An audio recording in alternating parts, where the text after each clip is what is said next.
जय माता दी दोस्तों। आशा है कि आप सभी कुशल मंगल से होंगे और अगर मेरे चैनल पर नए हैं तो प्लीज़ लाइक शेयर और सब्सक्राइब करें और ज़्यादा से ज़्यादा अपने दोस्तों के साथ शेयर करें और कमेंट्स बॉक्स में जय माता दी जरूर लिखें। कजरी तीज, जिसे कजली तीज भी कहा जाता है, भादो मास में कृष्ण पक्ष की तृतीया को मनाई जाती है। अंग्रेजी कैलेंडर के अनुसार यह तिथि जुलाई या अगस्त के महीने में आती है। कजरी तीज मुख्यतः महिलाओं का पर्व है। यह त्यौहार उत्तर प्रदेश, मध्य प्रदेश, राजस्थान और बिहार समेत हिंदी भाषी क्षेत्रों में प्रमुखतः मनाया जाता है। इनमें से कई इलाकों में कजरी तीज को बूढ़ी तीज भी कहा जाता है। वह सातुड़ी तीज के नाम से भी जाना जाता है। हरियाली तीज, हरतालिका तीज की तरह कजरी तीज भी सुहागिन महिलाओं के लिए अहम पर्व है। वैवाहिक जीवन की सुख और समृद्धि के लिए यह व्रत किया जाता है। इस दिन निर्जला व्रत करने की परंपरा है। इस व्रत में मुख्यतः देवी पार्वती और शिव जी की पूजा ही की जाती है, लेकिन कुछ जगहों पर निमड़ी माता की पूजा का भी रिवाज है। निमड़ी माता की पूजा के पीछे एक पौराणिक कथा है। मान्यता है कि निमड़ी माता की पूजा संतान के लिए की जाती है। कौन है माता निमड़ी? मान्यता के अनुसार नीम की डाली की निमड़ी माता के रूप में पूजा की जाती है। निमड़ी माता लोक देवी की तरह हैं। नीम की डाली को निमड़ी माता के प्रतीक के रूप में पूजा जाता है। निमड़ी माता की पूजा के पीछे एक पौराणिक कथा चली आ रही है।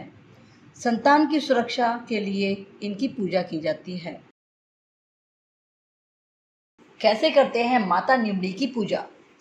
पूजा के लिए मिट्टी से दीवार के सहारे या फिर किसी बड़ी सी थाली में मिट्टी की पाली बनाकर उसमें निमड़ी की डाली रोपी जाती है। फिर एक तरफ पानी डालकर पानी तालाब जैसी आकृति बनाई जाती है।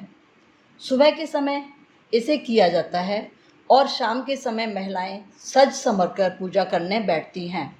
थाली में जो तालाब बनाया जाता है उसमें कच्चा दूध और जल डालते हैं और माता की पूजा में श्रृंगार के सामान को चढ़ाते हैं।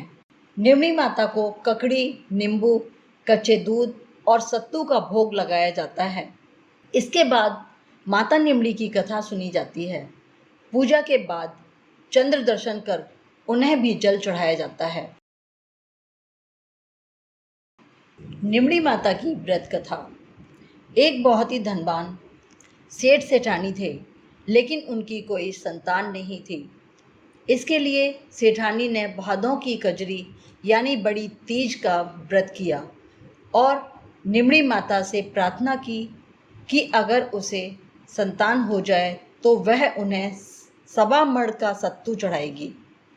माता के कृपा से सेठानी को 9वें महीने में ही पुत्र की प्राप्ति हो गई, लेकिन सेठानी सत्तू चढ़ाना भूल गई। देखते ही देखते सेठानी को 7 पुत्र हो गए। पहले बेटे का विवाह भी हो गया और सुहागरात में ही सांप ने पुत्र को डस लिया, जिससे उसकी मौत हो गई। एक के बाद एक 6 पुत्रों की मौत शादी की रात ही होती गई। इसे देखकर सेठ सेठानी ने तय किया कि वह अपने 7वें बेटे का विवाह नहीं करेंगी, लेकिन गांव वालों के बहुत कहने व समझाने पर सेठ सेठानी ने बेटे की शादी दूर देश में करना तय किया।